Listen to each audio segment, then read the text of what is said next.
Hello? I need more time. I need time. I need to talk to him about that.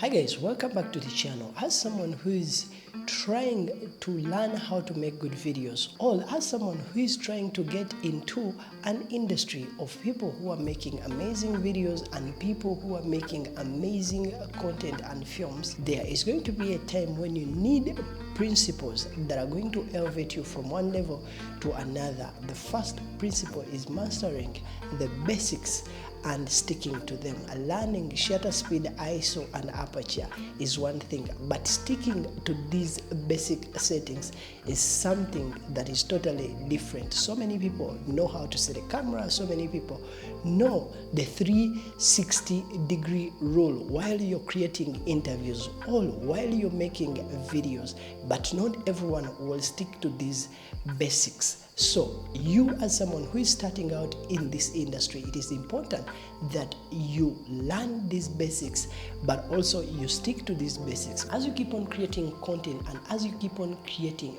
videos, these simple, all basic principles will make your videos stand out from the many people's videos that are uploaded on the internet or that are shared with the clients. Another principle is being humble. Understand that in this industry, we all come from different backgrounds. We all have a different background of academics, and we all have different principles that we follow depending on the tribes and where we come from.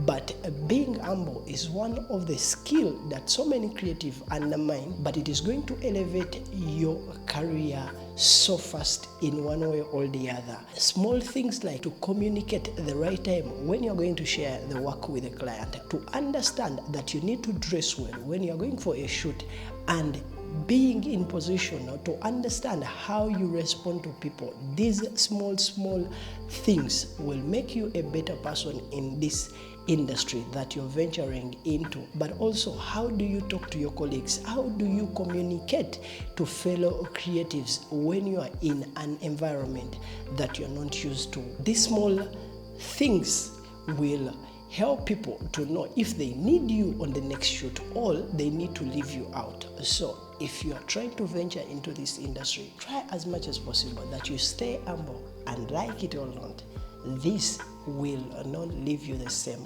because people will see it and people would love to work with you on more and more projects. Who doesn't want to work with someone who is talented and humble? There are so many people who trust their skills and they think that is all they need. In this industry we are working in, so many people have been employed not because they have the degrees, not because they are the best in what they do, not because their photos stand out from the many people, but because they know someone. So networking with fellow creatives and networking with people that you are in the same industry with will make you stand out from the so many people that are good but they don't have good networks. Try as much as possible that when you go on a shoot and you find a photographer there who you have never met, talk to him, greet him, and find out what they are good at. There are so many WhatsApp groups right now for creatives.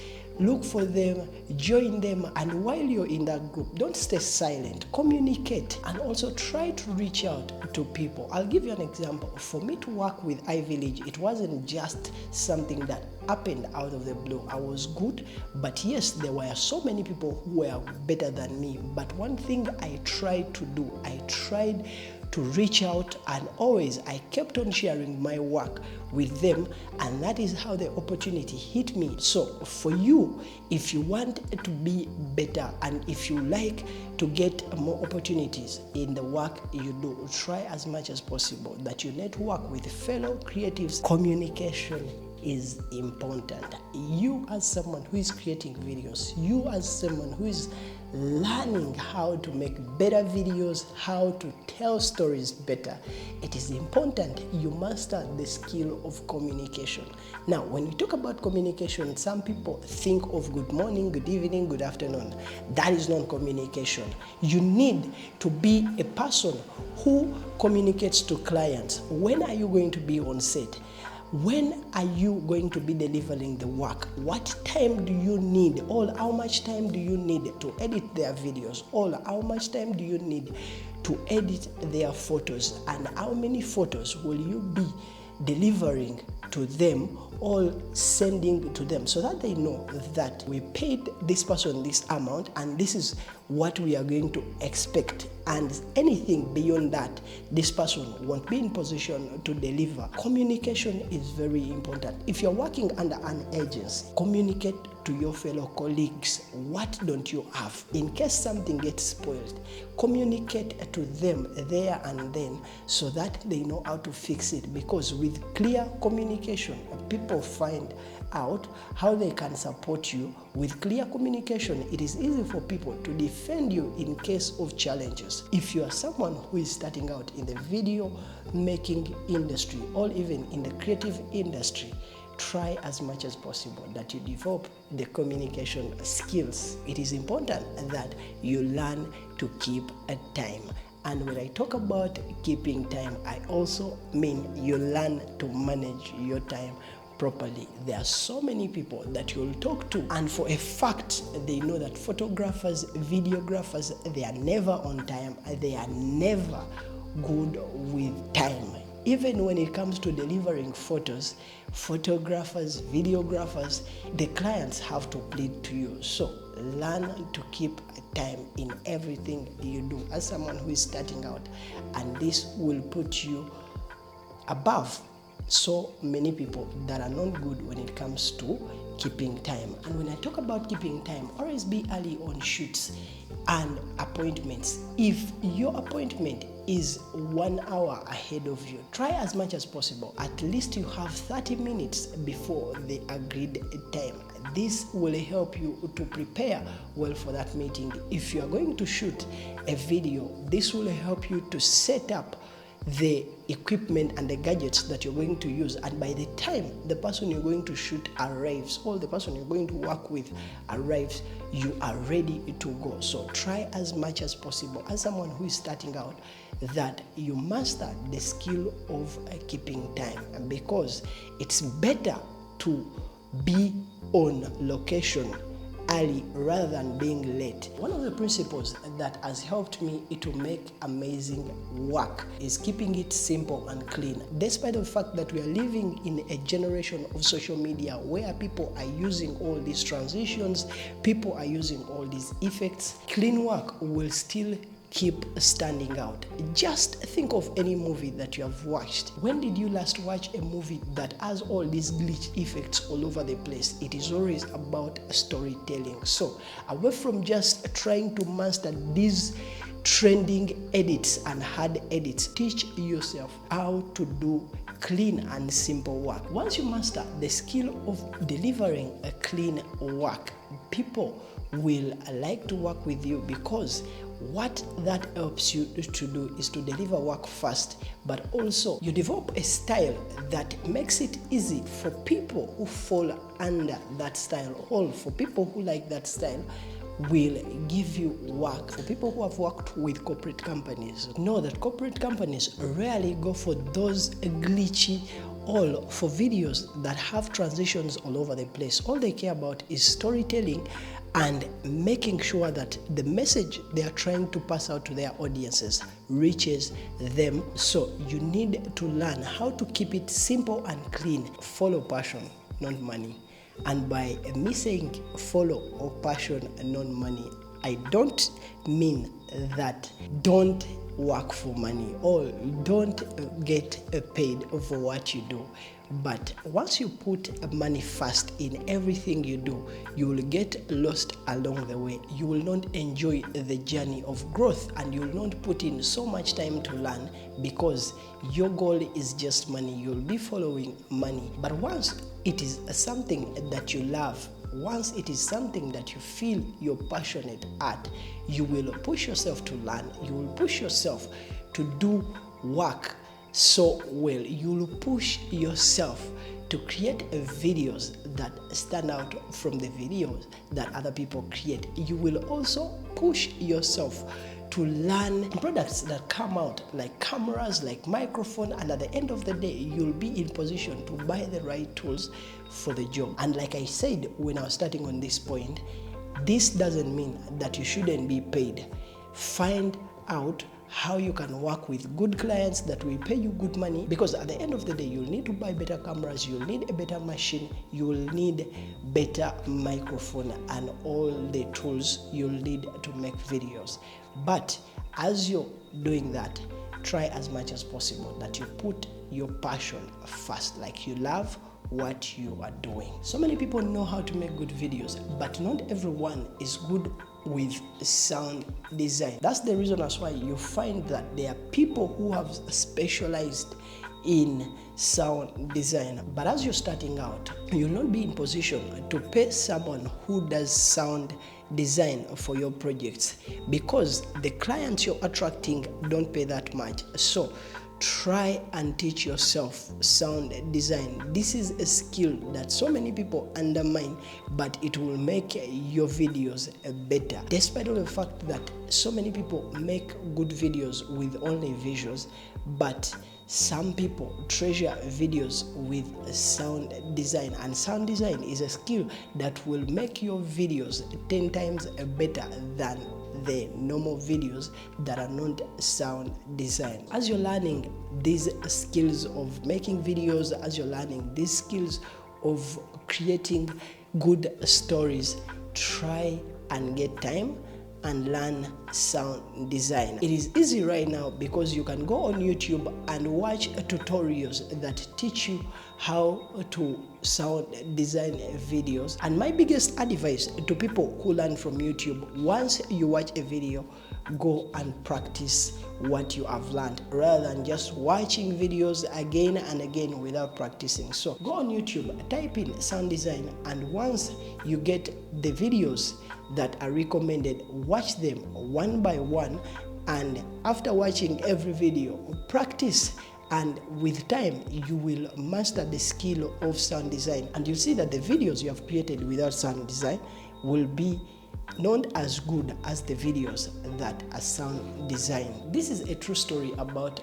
my career. When I was starting out, I used to take pictures, and later I evolved into making videos. When I learned creating videos, one thing that was so hard for me was how to edit. I had someone who used to edit the videos that I created, but the challenge I used to have was when I watched other people's videos, there are things I wanted to incorporate into the videos I create, and I used to ask this editor to create those styles and to create those things into the videos I was going to deliver. And the feedback I kept on receiving was, it is not possible. And that challenged me so much, and I had to learn editing. So if you're someone who is starting out in this industry, it is important that you learn a thing or two about video editing, all photo editing, because there is going to be a time when you need to edit the video that you're going to deliver to the client. There is going to be a time when the person who edits your video is too busy to attend to you, and the client needs their work right away. So learn a thing or two about video editing, photo editing, and that will help you deliver work faster. But also when you're giving feedback to your editor, it will be easy for you because you know how to edit. You have some ideas that will make the project better. When I was starting out, there are so many people that were good when it comes to taking photos. There are so many people who were good when it comes to making a video, but one principle that has enabled me to be better every day is research and learning something new every day. So try as much as possible that you make learning something new as part of your career. The industry we are in, companies are trying to make better tools for us to do better work. So if you're a person who is not good at research, you're going to get on set and you don't know how to operate a certain camera because for you, you're addicted to that one camera. You're going to get into a point where you can't edit a video because you're used to using one software. So if you're starting out in the video industry, try as much as possible that you put research as a part of your workflow, as part of your process, as part of your life. The industry you want to venture in, or the industry you're venturing in, is an industry that is surrounded by innovation, and with innovation, new things keep coming and going. What I'm going to share with you is something that everyone talks about, and that is composition. So many people make videos with no headroom. So many people make videos with poor background. So many people make videos that are not good just because they don't understand one of the main principles in the video work and photography work, and that is composition. Try as much as possible that you learn composition. Try as much as possible that you incorporate composition, or you practice these principles in every video you take, in every photo you take. Despite the fact that there are so many people who have learned these things, not everyone sticks to them. Once you learn composition, stick to it. And as you're creating videos, try to remember that it is always important that you have enough headroom. It is always important that you have a clean background. It is always important that you have all these other composition rules incorporated into the work you do. If you are to forget everything that I've talked about in this video, take this one point with you. Even if you forget all the things that I've talked about in this video, even if you don't practice them, I'm not saying you shouldn't, but feedback is so important. There are so many people right now that don't treasure feedback. There are so many photographers, when a client tells them that the photo doesn't look nice, they go on a rant. There are so many videographers, once they edit a video and they are given changes, they go on a rant. But what you need to understand that the work you create is not yours. The fact that the client has paid you, that means that they are trying as much as possible that this work works for them. So no matter how good you feel you have done all delivered, and the client doesn't feel that that work works for them, it will be a waste of time. And what you need to understand is that the client's feedback, all your colleagues' feedback, at the end of the day, the main goal is to make the work better. They are not trying to disrespect your creativity. They are not trying to say that what you have created is bad, but they are trying to work with your creativity to get best results. So you need to practice on how to receive a feedback. I'm not talking about only receiving positive feedback, because I know that makes everyone happy, but you need to learn how to receive the negative feedback and also receive it positively, because at the end of the day, no one is here to fight you, no one is here to hate you, but everyone is here to support you so that the work you do is amazing. And there is a saying that goes that feedback is the breakfast for champions. So if you want to be a champion in the industry you're venturing into, all you're into, try as much as possible that you teach yourself on how to receive feedback. You will see opportunities flying to you. You will see so many people loving to work with you because of these principles that you have mastered as a filmmaker, as a videographer, as a photographer. My name is Pius Jagenda. If this video has been useful to you, don't forget to like and subscribe to the channel, because that helps us to grow. And then also, if there is anything that you have learned from this video out of all these points that I've mentioned, feel free to also let me know in the comment section. And if there is anything that I've not talked about and you feel it is important and it will help us grow, also comment that in the comment section. Otherwise, I'll see you in the next video. Peace.